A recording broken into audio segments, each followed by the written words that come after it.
o de insuficiencia renal avanzada, no sé cómo les podamos preguntar. Estos que están en rojo son las que tendrían que ustedes contestar. Son los síntomas más frecuentes que presenta un paciente que ya necesita diálisis, ¿bien? Y dentro de estos síntomas generales está el prurito, ¿bien? Muchas de las toxinas urémicas que el paciente retiene por no tener una buena función renal se depositan en la piel o resecan la piel y esto les genera un prurito intenso, una picazón intensa. 2, insomnio o alteraciones en el sueño. Son pacientes que no pueden dormir bien o al contrario, que se la pasan durmiendo en algunos casos, pero más es que no pueden dormir. Tantito duermen y se despiertan, no concilian el sueño de forma permanente por más de 4 horas, están teniendo problemas para conciliar el sueño. Eso también por las toxinas urémicas elevadas. A nivel neurológico, empiezan desde algo muy simple como es el temblor.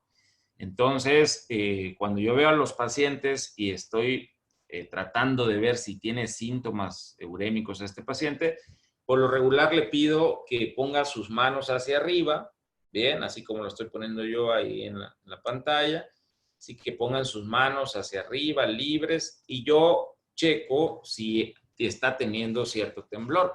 Por lo regular, el paciente les va a decir que no, porque todo paciente llega con miedo a que yo le diga que lo voy a dializar. Entonces, a veces trata de minimizar todos sus síntomas. Pero el temblor es uno de los síntomas iniciales de que ya tenemos altas las toxinas urémicas. También puede progresar y generar encefalopatía, es decir, alteraciones en las funciones mentales superiores. El paciente puede llegar francamente alterado, irritable o puede llegar incluso somnoliento, encefalópata, pues puede llegar en estupor inclusive y esto puede avanzar, puede llegar hasta un coma urémico y las consecuencias que esto pueda generar.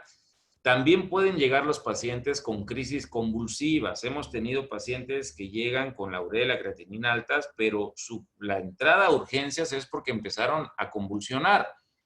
Hay quienes ya se saben con daño renal y en el interrogatorio pues te dicen, ¿no? Oye, ¿no será que son los riñones? ¿Ya desde cuándo le han ofrecido la diálisis y mi paciente no quiere? Pero hay quienes nunca les han dicho que tienen daño renal y obviamente no lo imaginan, solo saben que tienen muchos años de ser diabéticos, hipertensos, nunca han llevado un control y cuando vienen a ver llegan por crisis convulsivas a urgencias. Entonces, mucho ojo, chicos, a veces les hacen exámenes. Me ha tocado ver que les hacen exámenes prácticos, ¿verdad?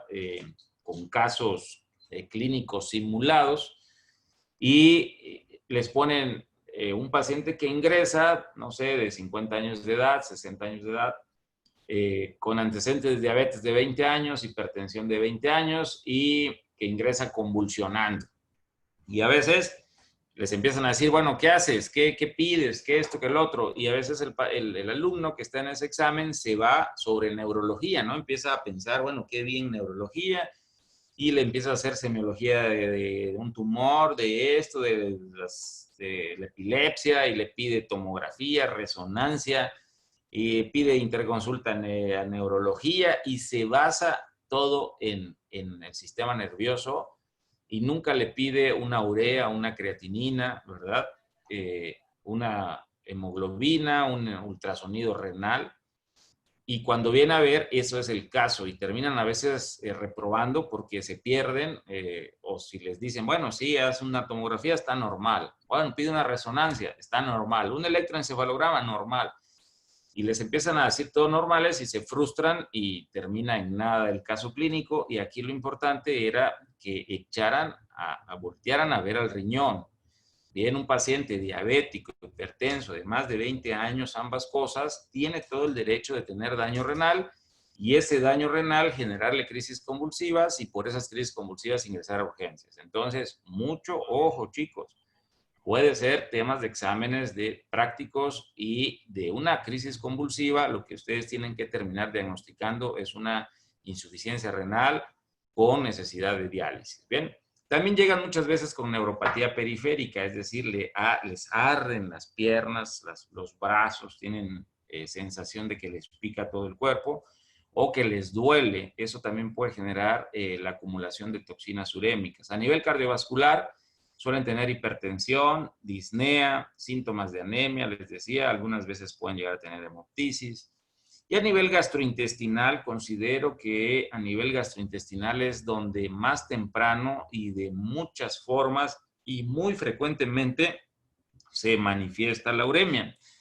Es por lo que terminan casi todos los pacientes buscando una atención médica, a veces no conmigo, a veces van con el gastroenterólogo primero, les hacen endoscopías y demás, y ya hasta lo último les toman una creatinina, una urea, y se dan cuenta que todos los síntomas gastrointestinales es por insuficiencia renal. Esos síntomas gastrointestinales van desde poco apetito, ¿verdad?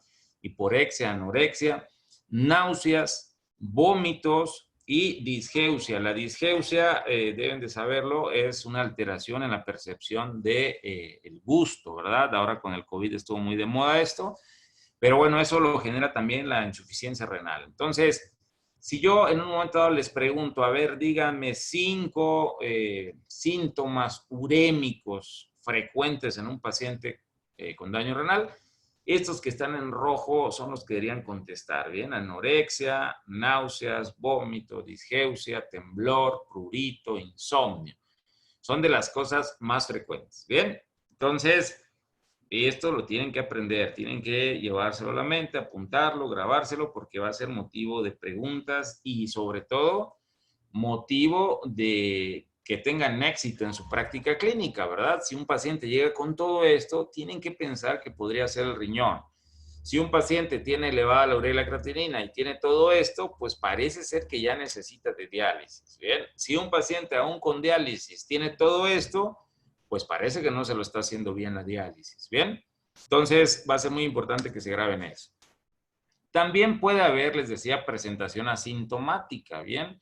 Es decir, que no hayan síntomas. Por ejemplo, la hipertensión muchas veces no tienen síntomas, es por un hallazgo que el paciente termina descubriendo que es hipertenso. La proteinuria, como ya les había comentado antes, puede ser asintomática, no se siente nada. ¿Qué les debo comentar en este punto? Que se relaciona mucho la orina con mucha espuma con la proteinuria. Entonces, algo que sí pueden preguntar ustedes es, oiga, su orina hace mucha espuma. Si hace mucha espuma, podría tener proteinuria. Bien, claro está, si les hacen un examen y en el examen dice que no hay proteinuria, aunque el paciente les diga que hace mucha espuma, debe ser por otra cosa. Pero quiero que sepan esto. Una manifestación o algo característico de una orina con proteinuria es que hace mucha espuma. Entonces, por ahí pueden empezar a preguntar al paciente. La hematuria también es algo asintomático. Muchas veces si es hematuria microscópica, únicamente se ve en el examen general de orina, no necesita verse roja la orina.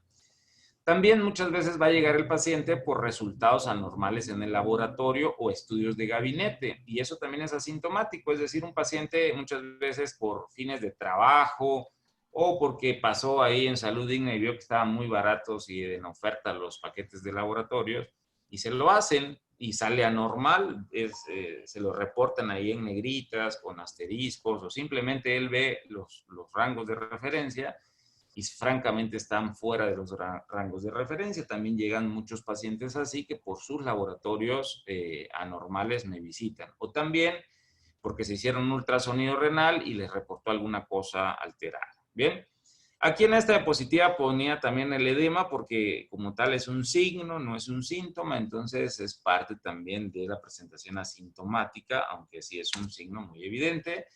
Ya se los había dicho ayer cómo es el edema del paciente con daño renal, es bilateral, es simétrico, es modificable, tiene cambios según el horario, en las mañanas es en la cara y párpados, en la noche en las piernas, y por lo regular está relacionado a proteinuria, ¿sí? O sea, el paciente tiene importante proteinuria o elevación importante de urea y creatinina, para que ustedes puedan decir, me queda claro, este edema es porque tiene daño renal. Bien, les decía ayer mismo que otras causas de edema bilateral es la falla cardíaca. Entonces, cuando no tenemos la certeza de que sea de causa renal el edema. Entonces tenemos que buscar otras causas.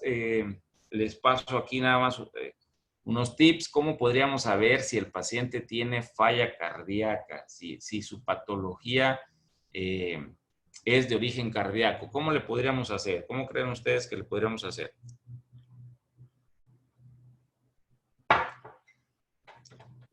Por el gasto cardíaco, creo que... Por el gasto cardíaco. Pero ¿cómo mediríamos el gasto cardíaco? Bueno, si tiene insuficiencia cardíaca, aparte del edema, habrían otras cosas. Por ejemplo, la ingurgitación yugular, la hepatomegalia. Entonces, no sé si a eso se refería. Sí, claro, parte de eso. ¿Qué otra cosa nos hace pensar? O sea, porque el paciente va a llegar con ustedes por edema. Está ahí hinchado. Oiga, doctora, me mandaron con usted porque estoy hinchado. Ustedes vamos a poner el escenario que son médicos generales. Entonces, tienen que iniciar un cierto abordaje, decirle, bueno, le vamos a hacer estos estudios, hacerle una historia clínica y ustedes, de alguna manera, lo mínimo que pretendo es que al principio ustedes puedan decir secundario a qué es el edema. Entonces, díganme qué estudios le pedirían o qué cosas preguntarían en la historia clínica o cómo le harían para identificar la causa del edema. Bueno.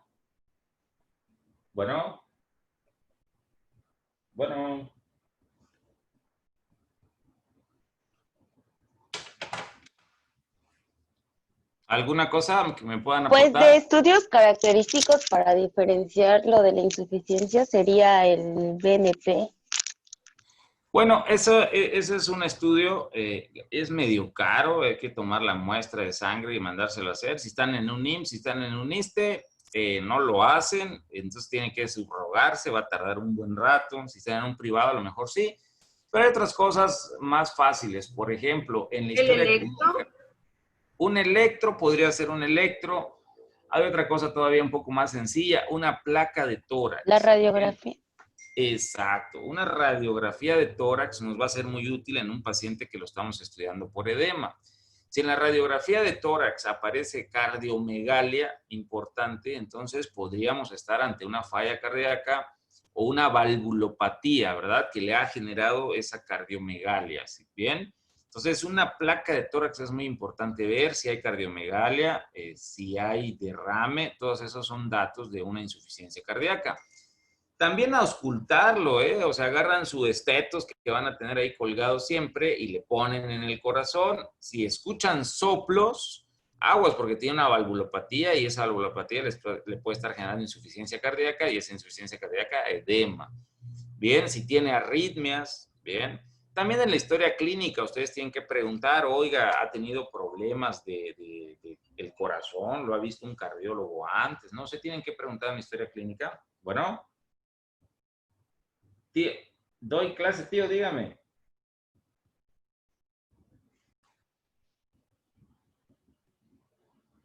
Ajá.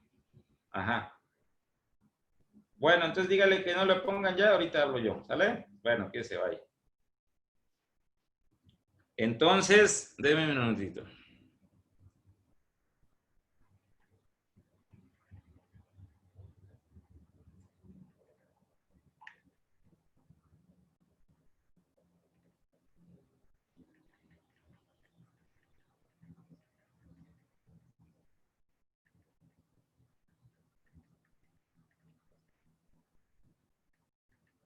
¿Escuchan algo? Voy.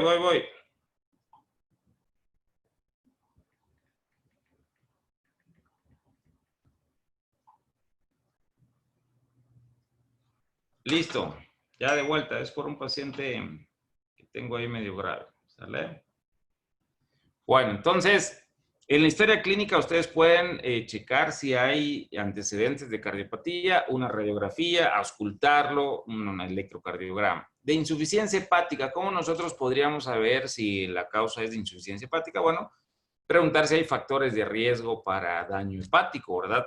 Principalmente el alcoholismo es muy frecuente y es una causa de daño hepático. Preguntarle si ha ido a consulta alguna vez con el gastroenterólogo. Hay veces que les dicen, sí, la verdad es que hace unos años me dijeron que tenía yo datos de cirrosis, pero ya no seguí viendo al gastroenterólogo. Hay que ver la coloración, si está amarillo, si está ictérico. Hay que pedirles pruebas de función hepáticas para ver cómo está el hígado. En el hipotiroidismo, pues no nos queda más que pedir pruebas de función hepática, de función tiroidea. Por lo regular se pide TSH y T4 libre. Con esas dos, TSH y T4 libre, con esas dos se puede hacer el diagnóstico de un problema de hipotiroidismo. Y bueno, problemas de circulación, ustedes los pueden ver, ¿verdad? Por lo regular se da en pacientes muy gorditos. El de estar gorditos, con el simple hecho de estar sentados, toda la pancita interrumpe un poco la circulación de las piernas. Y también van a haber muchas varices en las piernas de ese paciente. Entonces, ustedes tienen o necesitan hacer este abordaje. Llega un paciente con edema bilateral y tienen que hacer toda esta semiología. ¿Es del riñón? ¿Es del corazón? ¿Es del hígado? ¿Es hipotiroidismo? ¿O son problemas de circulación? Si no hay algo definitivo, si ustedes no podrían poner toda la carne al asador por un diagnóstico, está indicado hacerle los estudios de todo. Bien, pedirle todos los estudios y mandarlo a consulta, no sé, con el internista.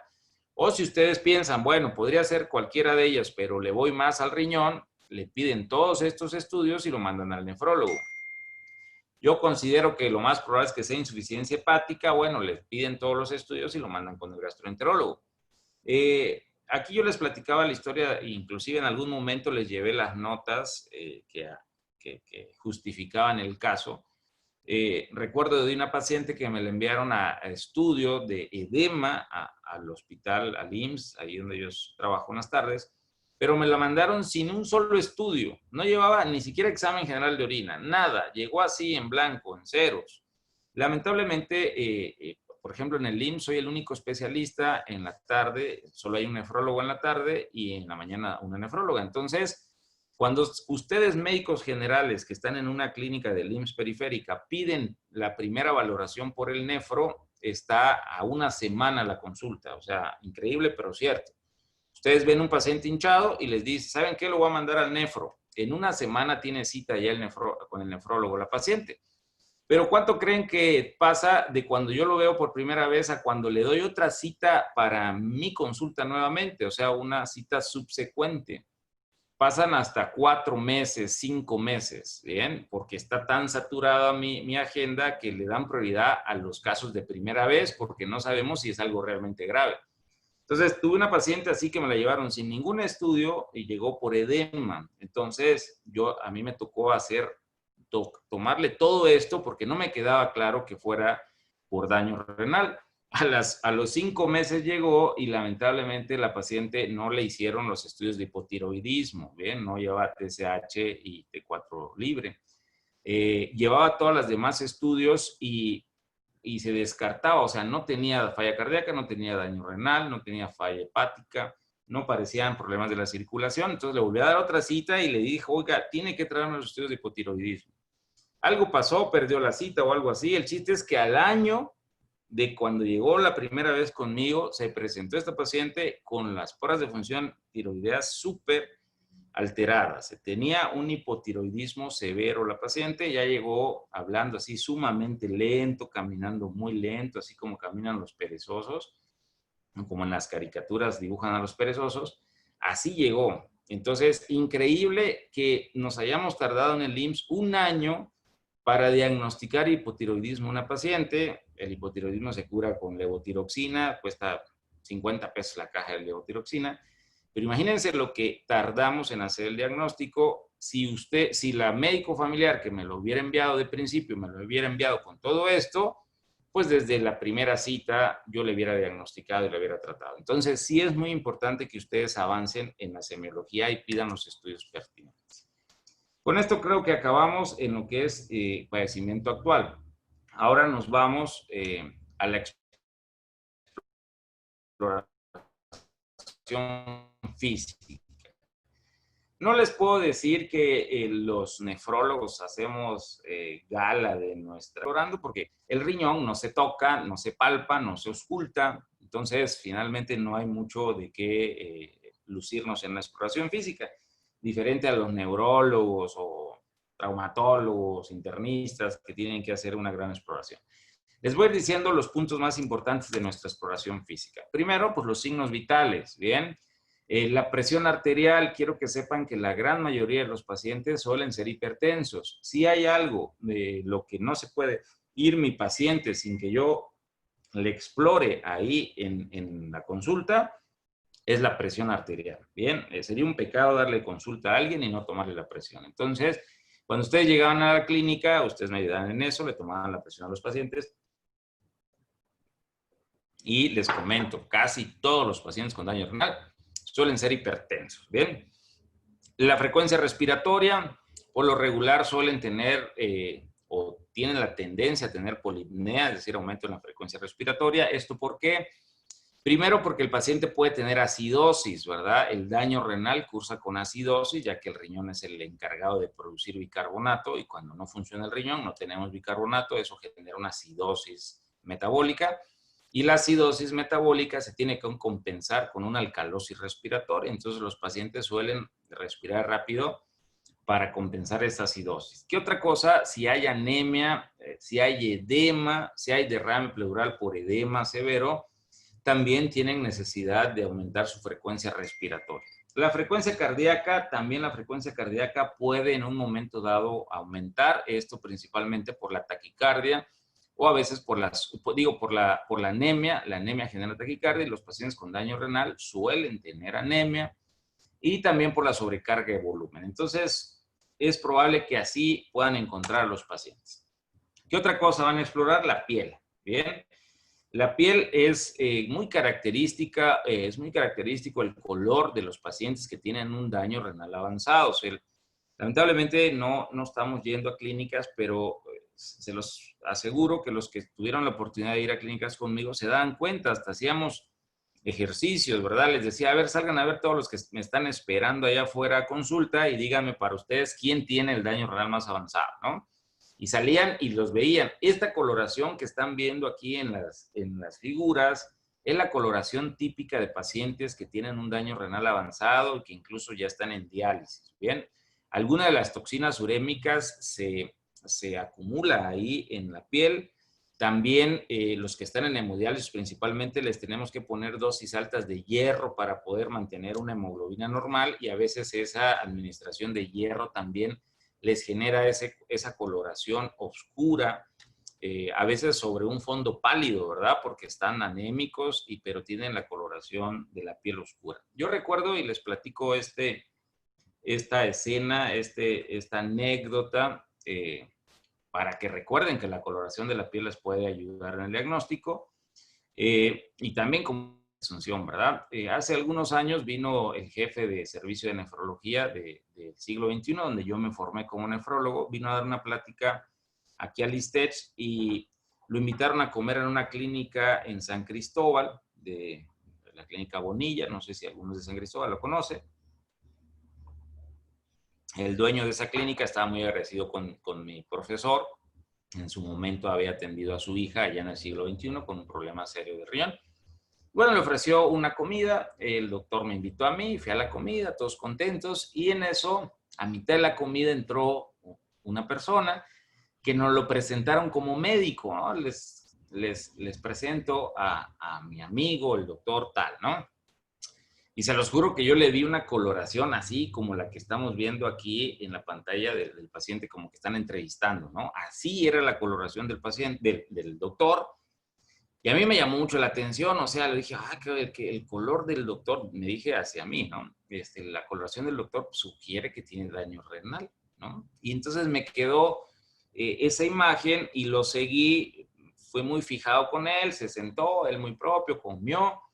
Y muy pronto después de que comió, dijo, bueno, ya me tengo que ir porque tengo una cirugía, tengo que ayudar en una cirugía, nos vemos, mucho gusto. Y se fue, y entonces me fijé yo hasta cómo iba vestido con un saco café, ¿no? Pasó como a los, no sé, 3 meses, 5 meses, no lo sé bien. Me habla el subdelegado médico del ISSSTE y me dice, ¿sabes qué, Armando? Te pido un favor, quiero que valores a uno de nuestros médicos del ISSSTE de San Cristóbal que tiene un daño renal severo y estamos en la indecisión si le hacemos diálisis peritoneal o hemodiálisis. Tú decide cuál de las dos terapias vamos a darle a nuestro médico. Bueno, le digo que me lo manden al consultorio y ¡zas! Entra el doctor, ¿ok? con el que compartimos la mesa con el doctor Bonilla, ¿no? El que le digo de esta historia, ¿no? Entonces, lo saludé y pues me presenté, le dije que le iba a hacer un interrogatorio y en su momento le dije, oiga, yo lo conocí hace 5 meses. Ah, sí, doctor, sí, en una comida que ofreció el doctor Bonilla por el doctor que venía de México. Y le describí todo, usted llegó tarde, ya habíamos empezado la comida, comió, iba con un sapo café, y posterior a eso se fue, nos dijo que iba a una cirugía. Todo le describí, así se quedó el doctor. No, hombre, doctor, ¿qué memoria tiene usted? ¿Cómo se puede acordar de todas las cosas que pasan en un momento dado y demás? Obviamente quedó así como que súper sorprendido que cómo me había grabado yo tantas escenas en ese momento, pero la verdad es que me fijé en él por su color. Y yo dije, bueno, este doctor algún día va a ser mi paciente. Dije, dentro de mí somos pocos nefrólogos. Y dije, bueno, alguna vez me va a tocar darle la consulta o hacerle hemodiálisis.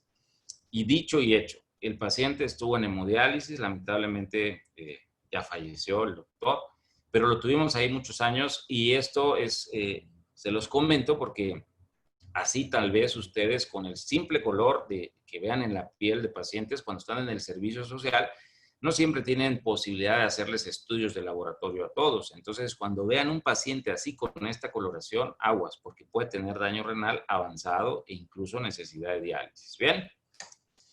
Bueno, ¿qué otra cosa tienen que explorar o ver en los ojos? Es muy frecuente que los pacientes puedan tener ojos rojos. Los ojos rojos se puede presentar desde por hipertensión, ¿verdad? Cuando están con hipertensión descontrolada, se les suele poner así los ojos. También algunas patologías inmunológicas como el lupus, vasculitis, entre otras cosas, pueden generar ojos rojos. Entonces, mucho ojo. También tengo un paciente, se llama Ángel Darinel, es de Teopisca. Él trabajaba en el aeropuerto, y no sé si han ido ustedes al aeropuerto, siempre hay un retén de policías ahí donde hay un crucero. Y él me comenta que una de esas veces que iba a trabajar, le vieron así los ojos rojos y los policías lo bajaron. Y le dijeron, a ver, vente, te vamos a revisar porque creo que vienes drogado. Y Ángel, así como drogado, sí, tiene los ojos rojísimos, que no sé qué, lo amedrentaron, lo bajaron, le toman la presión y tenía 220 sobre 140. Entonces se espantan los policías y dicen, oye, tienes súper alta la presión, ¿te has checado alguna vez? Y Ángel, no, pues nunca.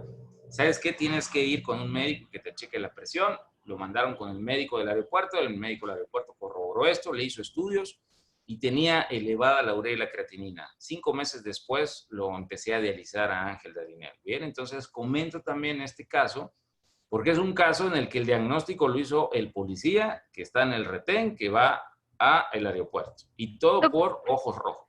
Doctor, tengo una pregunta. Ahorita que ver, dijo de que le hizo los estudios de urea y creatinina. Ese sería la química sanguínea, ¿verdad, doctor? Disculpe, es que me confundo. Sí, miren, la química sanguínea incluye varias cosas. Entonces, si ustedes le dicen hágase una química sanguínea, hay algunos laboratorios que les van a decir química sanguínea de 3 elementos, de 4 elementos, de 6 elementos o de 23 elementos. Entonces, química sanguínea es muy general. Pueden haber hasta de 54 elementos, ¿bien? Entonces, yo prefiero que hablen de urea, creatinina, ácido úrico, glucosa, o si quieren hablar de química sanguínea, pues limítense a la química sanguínea de 4 elementos, que es glucosa, urea, creatinina y ácido úrico. ¿Bien? Entonces, la química sanguínea puede ser de muchísimos elementos, incluidos las pruebas de función hepática. Si ustedes van a un laboratorio y le dicen, me hace una química sanguínea de 54 elementos, les van a tomar todo lo del riñón, todo lo del páncreas, lo del hígado y muchas otras cosas más. Entonces, es muy general decir química sanguínea, es más específico decir lo que ustedes quieran pedir. En el caso del riñón, las 2 cosas más importantes es creatinina y urea. ¿Sale? Y gracias, doctor. Y para la proteinuria, para checar igual eso, ese sí sería un ego, ¿verdad?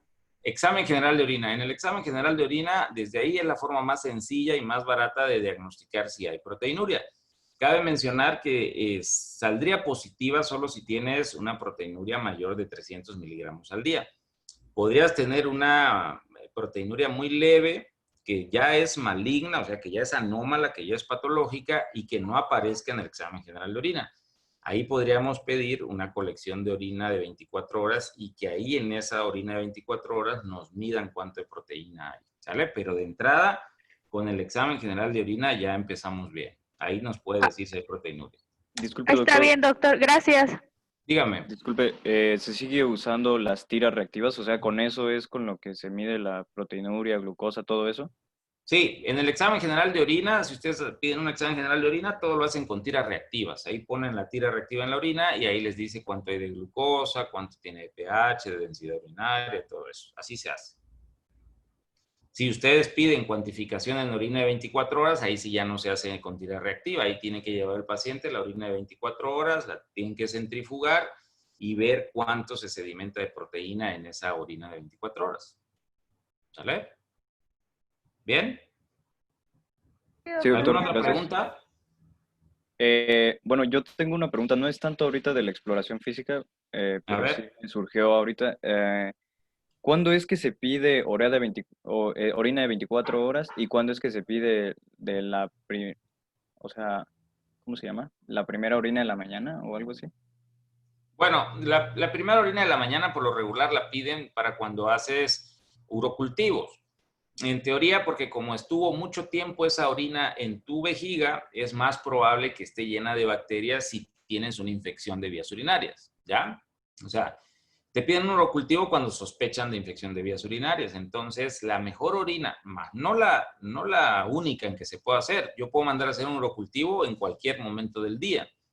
Pero si hay oportunidad de escoger, se escoge la primera orina de la mañana porque como estuvo mínimo 6, 7 horas mientras estuviste dormido en tu vejiga, si hay bacterias ahí, van a estar en mayor concentración y va a desarrollar en el urocultivo. Bien.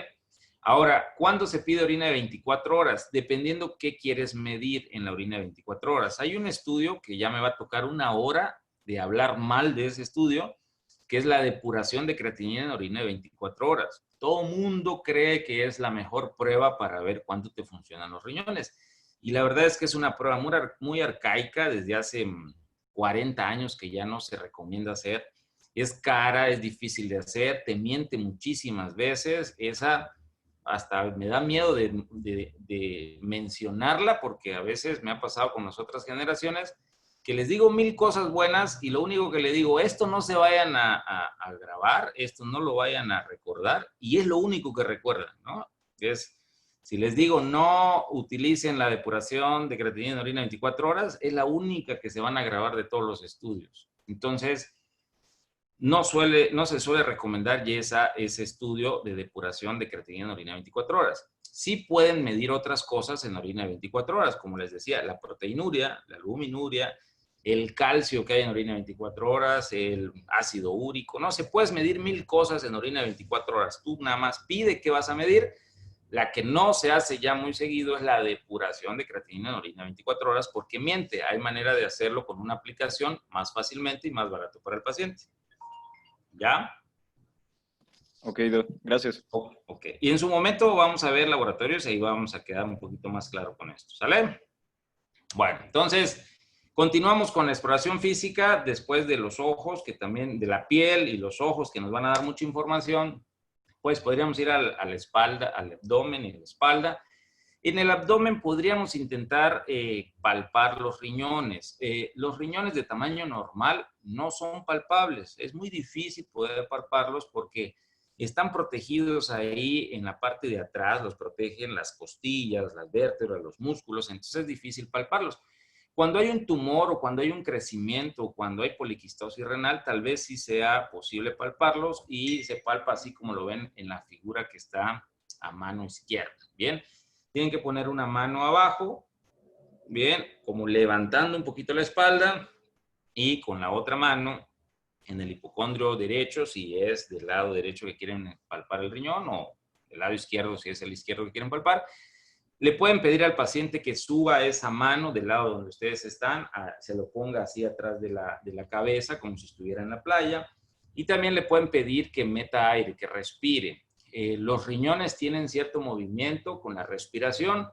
Si tú metes aire, los riñones bajan hacia el abdomen, ¿sí? Cuando tú sacas aire, cuando tú exhalas, los riñones se van hacia arriba, se pierden. Entonces, el momento en donde ustedes podían tocar el riñón es cuando el paciente inhala, cuando mete aire y esa expansión del pulmón avienta el riñón hacia abajo. ¿Bien? Pero les digo, no se preocupen, hay veces que tienen, ya llevan un ultrasonido el paciente, no necesitan andar queriendo tocar el riñón. ¿Bien? Y en la espalda lo que sí tenemos que valorar o buscar es el síndrome del signo de Jordan, ¿verdad? Poner la mano o incluso no pueden poner la mano y dan una puño percusión no tan severa, ¿verdad? Hay quienes llegan a hacer pesas, tienen mucha fuerza y la pobre viejita de 90 años le dan un severendo golpe. Es un golpe leve y ese golpe leve no le debe generar dolor al paciente. Si le despierta un dolor intenso, se considera como positivo el Jordan y podría ser una pielonefritis. Bien, una disculpa, están alteradas ahí las imágenes, pero en las extremidades lo único que yo busco es edema. Bien, ya les pasaré otra foto de edema, es lo que buscamos y con eso básicamente terminamos nuestra exploración. Vemos la piel, vemos los ojos, tomamos los signos vitales, obviamente, presión arterial principalmente, vemos el abdomen si queremos o intentamos palpar el riñón y hacemos Giordano y vemos si está hinchado el paciente. De las dos piernas para corroborar que sea bilateral el edema, que es el típico edema de daño renal. Bien. Bueno, entonces aquí están las manifestaciones cardinales, ya las estuvimos viendo. Y con eso terminamos lo que es exploración física y empezaríamos con las pruebas de laboratorio.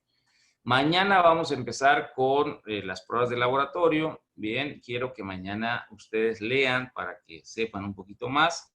Quiero que lean lo que es la creatinina y lo que es la urea. Bien, urea, creatinina y lo que es el boom, el nitrógeno ureico. Quiero que lean esas tres cosas porque mañana vamos a hablar de ellas y quiero que lean examen general de orina. Bien, entonces a partir de mañana empezamos con laboratorios. ¿Sale? ¿Tienen alguna pregunta de todo lo que hemos visto hasta ahorita o de clases anteriores? Tenemos todavía unos minutos.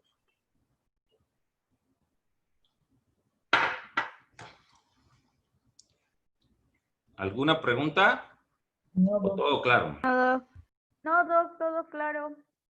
Perfecto. Muy bien. Bueno, entonces nos vemos el día de mañana. ¿Sale? Una Gracias, cosa, Doc. Doc, Gracias. una bibliografía para leer lo de creatinina, urea, o podemos encontrarlo en internet. En el Brenner, pueden leerlo en el Brenner, ahí viene muy completo.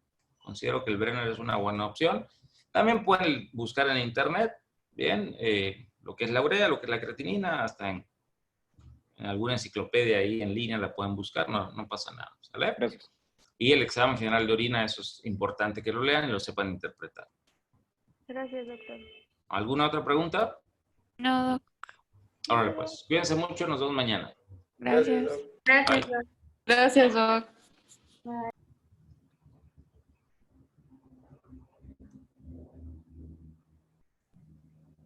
juguemos. Y juguemos.